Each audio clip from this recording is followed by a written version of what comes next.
Olá, meu amado, você que está aqui comigo neste domingo abençoado do Senhor. Hoje, dia 25 de outubro de 2020, estamos numa campanha esplendorosa, aonde chamamos Tenha Sucesso na Carreira ao exercer a liderança. E que carreira é essa, né? É a carreira aquela que Deus tem para nós. Não aquela carreira que nós achamos, né? Ou naquela determinada área que a gente está batalhando hoje só. Não. A carreira é a carreira da tua vida. Aquela história que Deus tem para a tua vida. Não uma conquista momentânea. Algo que você está procurando conquistar nessa estação, nesse mês. Não. É na carreira da sua vida. Lá em Provérbios capítulo 29, em Jeremias capítulo 29, versículo 11, diz que Deus tem uma carreira proposta para nós e essa carreira é uma carreira de paz, né, de uma prosperidade para não nos faltar nada e que a gente possa alcançar o fim que desejamos. Então é exatamente desta carreira que nós estamos falando. Hoje no culto das 18 horas, nós vamos falar um pouco desta carreira, a carreira que Deus tem proposta para nós. Ele diz lá em Jeremias 29, 11, diz: Eu bem sei os planos que tenho para vós, planos de paz e de vos fazer prosperar, ou seja, tsalak, avançar, ok? Em direção ao quê? Ao que Ele tem para nós, planos de nos fazer prosperar e alcançar o que está em teu coração. Ou seja, o plano que Deus colocou em nossos corações, muitas vezes nós não sabemos. Hoje à noite nós vamos então revelar qual é o plano de Deus para todo homem, para toda mulher.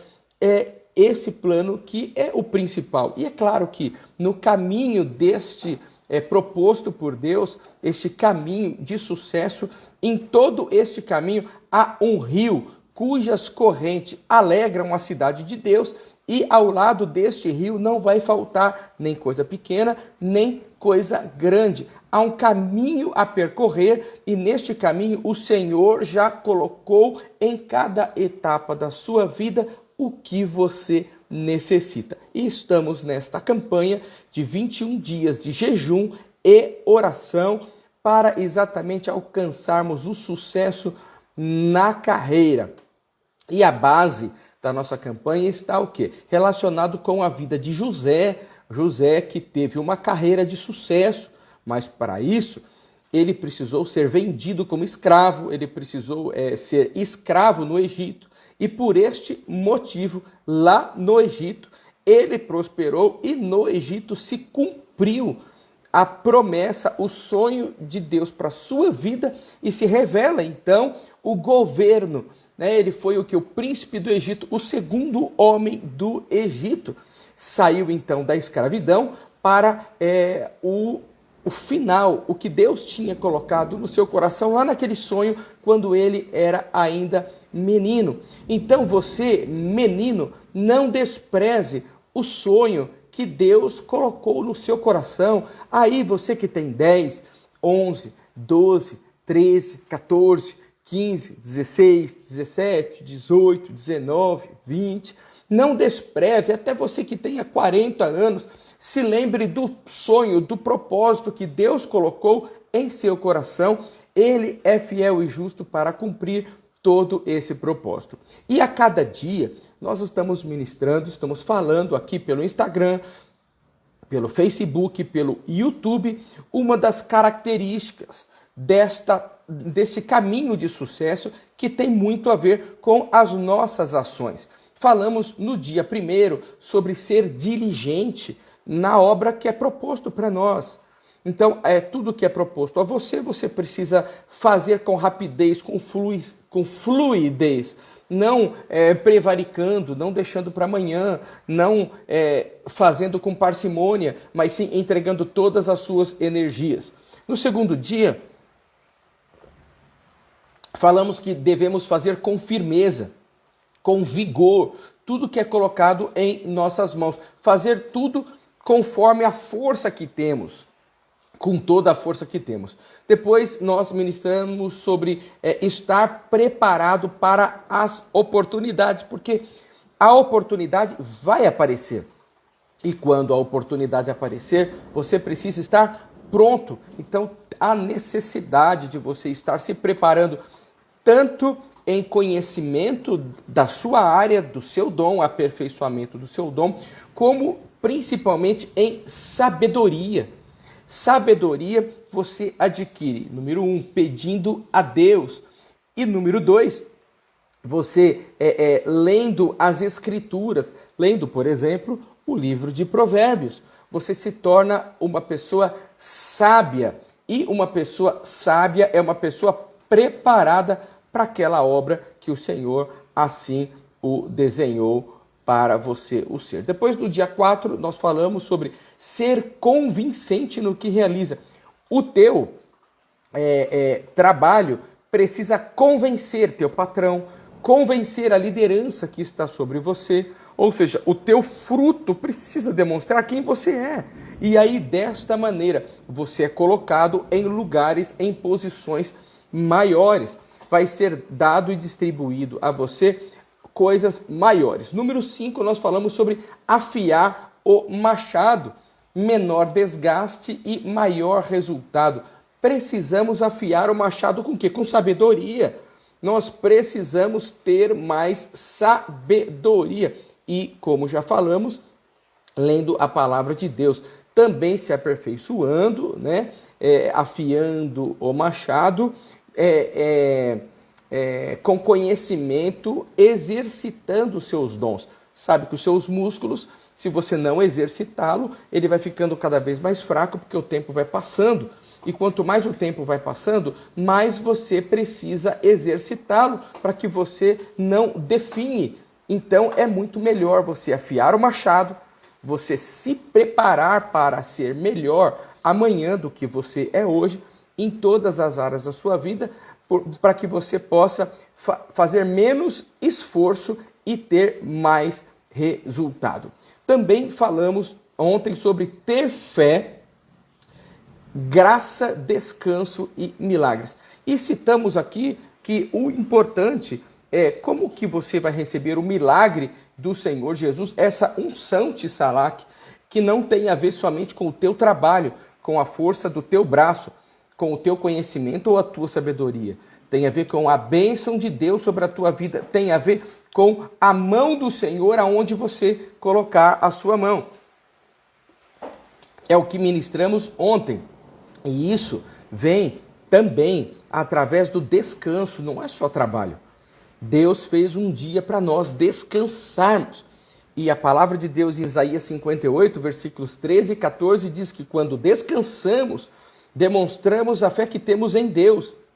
E o Senhor nos colocará para cavalgar acima das nossas dificuldades, em lugares altos. Cavalgar não é devagar, não é andar, é cavalgar. Então a nossa velocidade será colocada como a velocidade de cavalos. Nós correremos como os cavalos, aqueles músculos, eles correm. E é o Senhor quem nos vai colocar lá. Um tempo acelerado de unção Tissalak sobre a sua vida. Falamos disso na live de ontem, no dia de número 7, no dia de número 6. E hoje nós vamos falar um tema muito importante também para você que está andando nesta unção Tissalak, neste tempo, nessa estação, algo que precisamos vigiar em nossos corações, nas pessoas que estão ao nosso redor e nas nossas atitudes. Nós precisamos, nesse tempo, prevalecer sobre a inveja. Então você que entrou aqui agora e está comigo gravando este vídeo, o tema do nosso dia 7, então, se você puder escrever para mim aí, dia 7, tracinho, prevaleça sobre a inveja, é o tema da nossa ministração de hoje. E eu quero dizer o quê? Prevalecer sobre a inveja sobre 3 aspectos. Primeiro, para que a inveja não nasça em seu coração e frutifique em você, fazendo com que as tuas atitudes sejam uma atitude de inveja. Porque nessa estação estamos falando de inveja, porque José, ele foi vendido como escravo pela inveja dos seus irmãos. E estamos exatamente no mês de Manassés, debaixo do manto de José. Então, como teremos sucesso na carreira e vamos dar valor ao que Deus tem feito em nós e através de nós nesta estação, nós vamos levantar invejas em outras pessoas e precisamos aprender a lidar com ela. Muito obrigado, pastora Priscila, que aqui colocou para nós fixarmos aqui o tema de hoje. Nós precisamos, então, aprender a prevalecer sobre a inveja em nossos corações. Olha o que diz Provérbios capítulo 4, versículo 23. Provérbios capítulo 4, versículo 23. 4, 23. Aí que tá, a Bíblia aqui está um pouco lenta, Provérbios 4, 23. Sobre tudo o que se deve guardar, guarda o teu coração, porque dele procede as fontes da vida. Logo que, se a inveja pegar o teu coração, suas atitudes será de pessoas invejosas, então você não vai prevalecer sobre a inveja nessa estação, porque muitas vezes você mesmo vai estar entulhando os seus próprios poços, trocando a boa atitude por má atitude, porque não guardou o teu coração. Número 2, nós precisamos o quê? Para que nós precisamos ficar atento às nossas atitudes, para que nós não sejamos provocadores de inveja nas outras pessoas. Porque quando provocamos inveja nas outras pessoas, simplesmente aquilo se levanta inimigos contra nós. Então, nós precisamos tomar cuidado em relação a isso. Número 3, nós precisamos nos atentar àqueles que são invejosos em relação a nós, em relação ao que temos, ao que fazemos, à posição que estamos, à honra que recebemos do Senhor. Existem pessoas que estão à nossa volta com esta inveja e nós precisamos aprender. Se você quer andar na unção do sucesso, você precisa aprender a lidar com os invejosos, aqueles que estão ao seu lado, mesmo lhe servindo, mesmo dizendo que são pessoas próximas que estão trabalhando contigo, pessoas que querem o teu bem, mas você tem que se atentar, de repente, uma atitude que aquela pessoa não tomou cuidado, você percebeu que é uma atitude invejosa, então você precisa guardar o teu coração para não cair daquela atitude no teu coração, senão você rompe relacionamento, senão você rompe a trilha do sucesso e você precisa, e eu também, aprender a lidar com isso. E também aqueles que provocam inveja ao nosso redor. Pessoas que ficam provocando inveja na sua equipe de vendas, por exemplo. Vendedores, montadores, profissionais que estão ao seu lado, diáconos, diaconisas, líderes, pastores que provocam inveja ao seu redor. E você então tem que identificar isso para você guardar o teu coração, porque a inveja, ela é sabotadora. A inveja, ela vem para tentar travar o teu avanço. Lá em Gênesis capítulo 26, os versículos de 13 a 15, nós vemos ali a inveja de Isaac, que ele estava plantando. Isaac estava plantando numa terra que Deus falou, olha, fique nesta terra, e nesta terra você planta que eu vou colocar a unção de Tisalac sobre você. E ele plantou e colhia 100 vezes mais. E o versículo de Gênesis capítulo 26, versículo 15, diz que os filisteus o invejaram. E os filisteus o invejando, tapavam os seus poços. Então ele ia, cavava o poço, que era de sua propriedade, tinha recebido de herança de seu pai, era teu por herança. Mas mesmo assim, por conta da inveja dos seus inimigos, dos filisteus, eles iam e entulhavam os poços de José. E por que poço? Poço era como água. Sem água no deserto não dá para fazer nada. Então a água era a matéria-prima, era o que era de mais importante naquele momento para trazer água para a plantação. E se José tinha plantado e Deus assim o queria o abençoar de maneira sobrenatural naquele tempo, Isaac então precisava da água para regar a sua plantação, para a semente crescer, ok? Como a palavra de Deus diz, né? Um é o que planta, outro é o que rega, e Deus dá o crescimento. Mas nesse crescimento queriam entulhar os seus poços, porque ele estava ficando muito rico, e a riqueza traz muita inveja. Então você precisa guardar o teu coração disso, né? Lá em Salmo 116, versículo 16, também trata, o salmista lembra aquela rebelião que fizeram contra Moisés. Olha o que diz Salmos 106, 16. E está caindo um pé d'água agora, violento, glória a Deus. E invejaram a Moisés no campo e a Arão, santo do Senhor. Então ali, nesse texto, nós vemos aqui aquela rebelião de Coré, que eles eram levitas, mas queriam o quê? A posição de sacerdote. Então, eles invejavam a posição, a honra, porque Deus falava com Moisés. E o que aconteceu nesta rebelião? Deus fendeu a terra, abriu a terra, engoliu, matou esses invejosos. E daí vem o ditado: a inveja mata.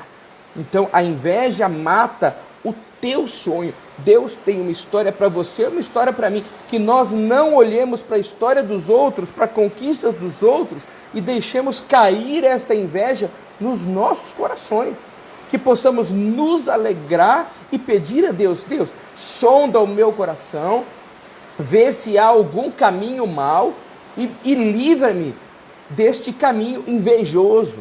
Porque muitas vezes a conquista do outro, a trilha de sucesso, Deus tem uma trilha de sucesso para todos os seus filhos. Muitas vezes ficamos olhando o sucesso do outro e invejamos, e isso traz a nós o quê? A morte do nosso sucesso, o teu sucesso, o meu sucesso. Deus diz que Ele tem um plano específico para mim. Jeremias 29, 11, não é? O do outro é do outro, todos seremos um sucesso, por isso Deus nos colocou aqui, né? Em Gálatas capítulo 5, versículo 26, eu quero compartilhar com você esse texto também, caminhando aqui mais para o fim já. Gálatas capítulo 5, versículo 26, diz assim: não sejamos cobiçosos de vanglórias, irritando-nos uns aos outros, invejando-nos uns aos outros, que nós não sejamos o que então? Provocadores de invejas. Tem muitas coisas que Deus quer entregar a você, como entregou a José. José não precisava ter falado do teu sonho com seus irmãos. Mesmo porque não era do sonho que os irmãos venderam José como escravo, não. Eles tinham inveja de José. Por quê? Porque o pai tratava José melhor. O pai de José lhe entregou uma capa, o honrou, e essa era a raiva, a inveja. Então nós precisamos tomar cuidado para não sermos provocadores de inveja, porque essa provocação, como lemos anteriormente, traz a morte. Morte espiritual, morte do ministério, morte no plano, na carreira que Deus tem para nós.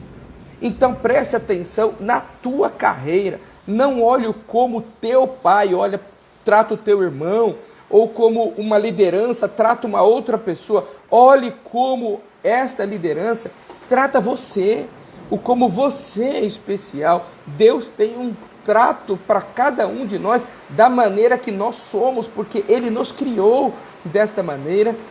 E Ele sabe a vida que tivemos, a vida de dificuldade, a vida de aflição. Ele conhece. conhece todas as nossas dificuldades. Então, que nós não sejamos provocadores de inveja e nem vamos ficar invejando um ou outro, né? Como no livro de Atos, capítulo 7, diz que os patriarcas, os irmãos de José, eles ficaram invejosos e ali então venderam José como escravo, como o rei Saul, que está lá relatado essa história em 1 Samuel capítulo 18, dos versículos de 7 a 9, Saul era o rei, ele tinha todo o poder e ele invejou Davi, que era um menino.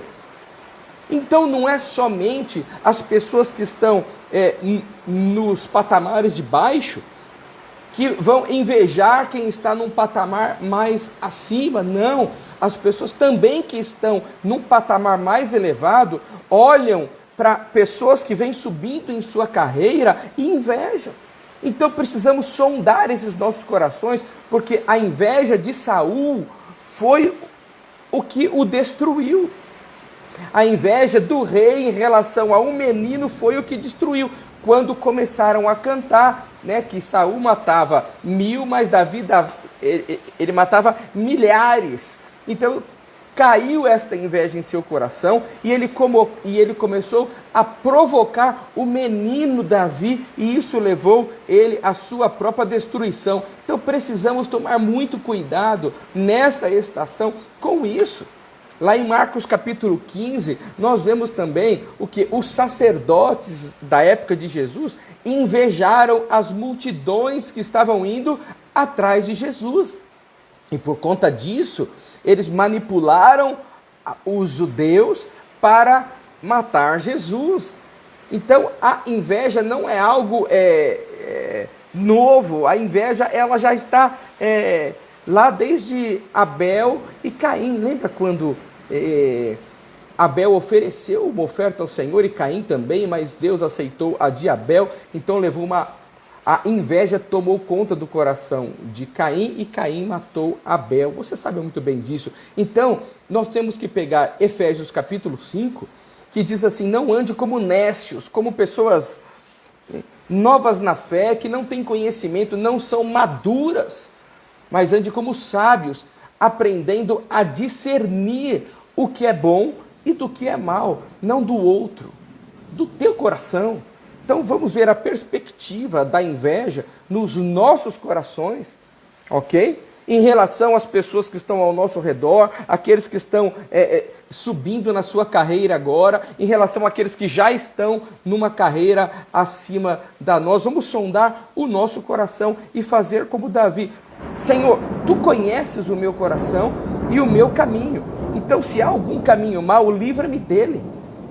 Aí temos que ver a perspectiva da inveja e ter esse discernimento sabiamente em relação àqueles que estão ao nosso redor. E depois em relação ao quê? Em relação àqueles que provocam inveja na equipe de trabalho. Precisamos ter essa visão clara e ser sábio em relação a isso e exatamente agir em relação a isso, para que possamos ter sucesso na carreira ao exercer a liderança. Então, meu amado, concluindo aqui, finalizando, você vai ter que aprender a lidar com o olho gordo. Você vai ter que aprender a lidar com o olho gordo de outras pessoas em relação a você. O que é olho gordo? Aquele que tem um mau olhar para o teu sucesso. Mas você também vai precisar aprender a lidar com o teu olho gordo em relação às outras pessoas. Deus quer abençoar você, mas quer abençoar o teu irmão, a tua irmã, a todos que estão ao seu redor. E dessa maneira que você então tenha sucesso na sua carreira ao exercer a liderança. Que você possa desfrutar dessa ministração e que você possa, nessa campanha, neste dia, ser abençoado em nome de Jesus. Um grande abraço a você, que Deus abençoe a tua vida, a tua família, em nome de Jesus. Tchau, tchau, tchau, tchau e tchau, tchau.